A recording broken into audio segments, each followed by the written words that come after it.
Welcome to my channel. I'm Lady Moses. Well, here on my channel, we talk about family, we talk about marriage life, we talk about secrets. And if that's something that you're interested in, hey, stick around. I have a very good topic. It is very, very interesting. Hey, got you open, now we rolling. All about the married life with Lady Moses, giving advice, got you feeling good. Check it out, you really should. Plenty positivity, talking about sisterhood, and we talking secrets. Marriage takes a lot of work, love, life, and happiness. I feel that we all deserve. Ain't no need to hesitate, time to get you open. You are now tuned in to Lady Moses. Let's go. Hey. Well, welcome to my channel. I'm Lady Moses. Again, I want to let you know we have a very good topic today. If this is something that you're interested in, marriage life, family, secrets, please hit that subscribe button. Also like, share, and leave us a comment. Today's topic is my pastor is out of order. Now, many of us may be in church and some of us are not. But this is going out to the ladies that are part of a church. And the reason why this topic came up, because a lot of interesting things I have heard throughout the years and seen, I thought I'll just bring it. I want you to know the pastor role is very important. So this only going out to the pastors that has not been called. Those that has been called, this is not about them. This discussion is not about them. But the ones that has not been called, that had made the church of God into a mockery, has made it into a business, and has made the sheeps of God's people into just a number.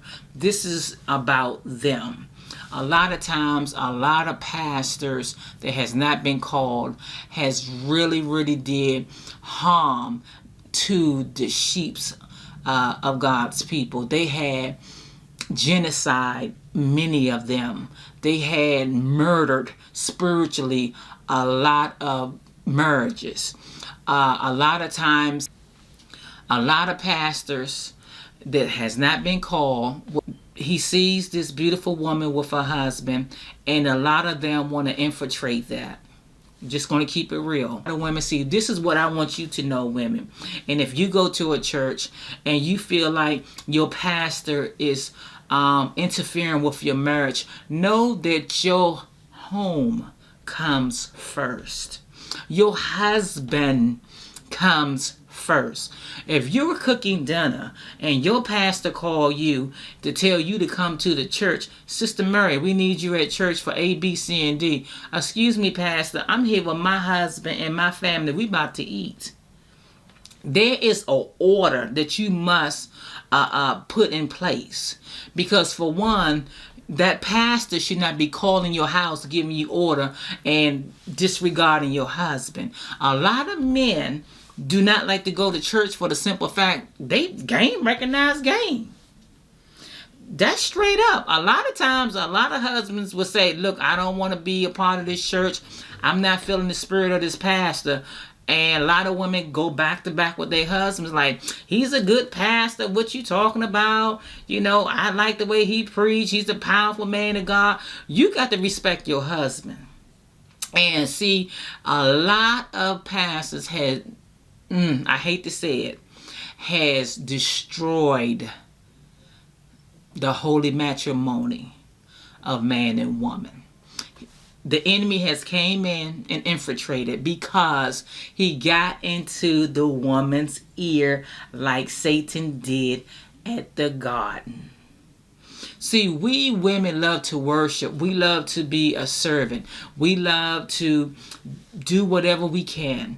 We love to just the knowing that we are being used by God. It's a beautiful thing. But we must understand one thing, ladies, that our husbands comes first. We must have a communication with our husbands. Do not leave your husbands out of the union between you, the Lord, your pastor. Your husband should be always in the mix. And your pastor should not be calling your home without first talking to the husband. There's an order of respect. Okay, I'm speaking that on experience, and I'm speaking that of years of seeing how beautiful people had struggled with their marriage because the church destroyed them. And what I want you to get out of this, and I'm not going to hold you long, is that the Bible says clearly in Colossians 3:8, we're going to pull that one up as well. So it says in Colossians, wives, submit yourselves unto your own husbands as it is fit in the Lord. So when your pastor is calling you and he's trying to work you like a Hebrew slave, and I did say it, no. Your ministry starts at home. Ladies, let's keep our peace and our joy at home. That's the Lord's order. We must do that. Let's stop going above our husband's requests and demands for us. See, what we want to do is, let me tell you something. I want to transform your mind. I want you to get a clear understanding of what I'm trying to say. At the end of the day, that's your pastor. You respect him. Your husband may he don't want to go to church. He rather just watch the game on Sundays. Okay, that's a whole new conversation we could talk about.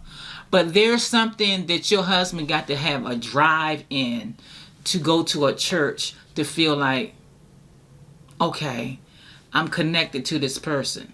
You have to discuss this with your husband. And y'all both have to be on the same accord. Remember, y'all are one.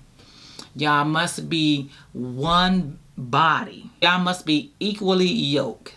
So if your husband don't want to go to that church because he do not like a pastor, please do not disregard that. That is a red flag from hell. Okay? That's something that you really need to be noticeable on. You need to ask the Lord to lead you, direct you, and help you with. Because the enemy comes to kill, steal, and destroy. Okay? A pastor can be way out of order. Okay? And a lot of them would test you and see a man knows another man. Okay? So it's very important that when you talking to your pastor, have your husband always standing around, because again, we're talking about the pastor that has not been called. And if you don't have the gift of discernment, let's talk about the gift of discernment. The gift of discernment is very important. You need that. That gift of discernment will let you know about a person before they even open up their mouths. You need that, young lady. You really do need that, because for one, the gift of discernment will let you know, don't even go to that church. It'll lead you, it will direct you. The Holy Spirit will always do that. So once we get that gift of discernment, we have to ask the Lord all the time to lead us, direct us, help us, come, upon us, show us the way. Don't let your pastor tell you what you need to be doing about your husband. Look, if your pastor telling you, hey, Sister Mary, we need XYZ for the building fund, or we need this for the children, we need that for the elders in the church. And that's one thing I don't understand about these churches. They got more time, and I'm gonna say it, they got more time coming up with more programs to get money for groups or for trips. But when Sister Louise about to lose her house on her because of her taxes, church only got but $5. Okay, so we got see the Bible said I don't want to feel like preaching, but the Bible said that the church is supposed to take care of the sheep. We don't even supposed to be wanting for nothing. Nothing. The church is supposed to take care of all of our needs. It said they put everything at the apostles' feet. So when a pastor telling you what you need to do, see, you talk to your husband about money, because they will nickel you and dime you to death.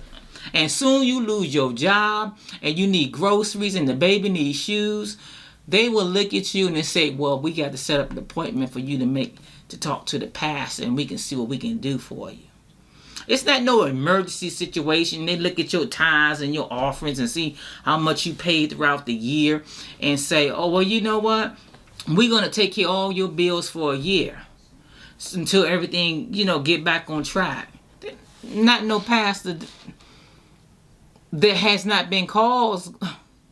No, they're not going to do that. So that's why I say, and that's even with anything or anybody, talk to your husband first and say, hey, look, they want this, they want that. How do you feel about it? If your husband say, no, babe, we ain't got it, you have to be with peace with that. Do not step over your boundaries with your husband over no man. You understand? Your husband and your family is your first priority. You let your pastor know right at the door. My husband is ahead of me, and the head of my husband is Christ. So that's the line of order that's going to be followed. And if you're talking money to me, you need to be talking money to my husband. Because listen, it's going on too long, ladies, that we are letting out these men just, run our lives. I ain't never had that problem. I ain't had no problem letting them know, hey, look at here. Let me go home and pray about it. And when they be telling you the Lord said that you're supposed to be doing that, the first thing I tell them, I didn't get confirmation.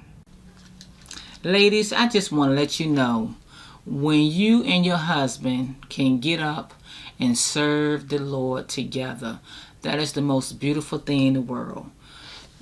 Keeping God in your marriage. And then you can serve the Lord inside of your home, okay?